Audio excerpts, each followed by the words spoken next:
యేసుతో ఉన్న జీవితం ఎంతో ఘనమైందని నమ్ముతారు, కానీ బ్రతకరు. వై అంటే చాలామందికి తెలుసు, నాకు ఈ పాపాన్ని నేను విడిచిపెట్టలేను. జ్ఞాపకం చేసుకోండి, నువ్వు ప్రేమించే పాపాన్ని ఎప్పుడు దేవుడు నీ దగ్గర నుంచి పీకాడు. నువ్వు ప్రేమించేది ఎప్పుడు దేవుడు నీ దగ్గర నుంచి తీయడు. నువ్వు అసహించుకుంటేనే తెస్తాడు. యేసయ్యా నన్ను విడిపించవా అని ప్రార్థన చేస్తేనే తెస్తాడు. ఇది బాగుంది బాగుంది బాగుంది అంటే ఈరోజు చాలామందికి అదే.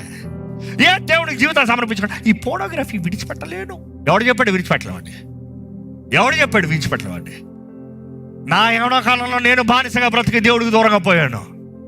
నేను అన్ని విషయాల్లో బానిసగా బ్రతికాను. ఏ దేవుడు నన్ను విడిపించలేదా? ఏ రోజు క్రీస్తు కొరకు రోషంతో బ్రతుకుతలేదా? ఎంతో మంది జీవితాలను మార్చే వ్యక్తిగా చేయలేదా? నిన్ను చేయడా? ఒకటే చెప్తానండి, దేవుని ప్రేమిస్తే దానికి మించింది ఏది లేదు. ప్రేమ ఎలాంటి వ్యక్తినైనా మారుస్తుంది. ప్రేమ ఉంటే ఎలాంటి వ్యక్తి అయినా మారుతాడు. అందుకని క్రీస్తు ప్రేమతో మనం మారాలని ఆశపడుతున్నాడు. కొట్టుతో, తిడతంతో, వీటితో కాదు.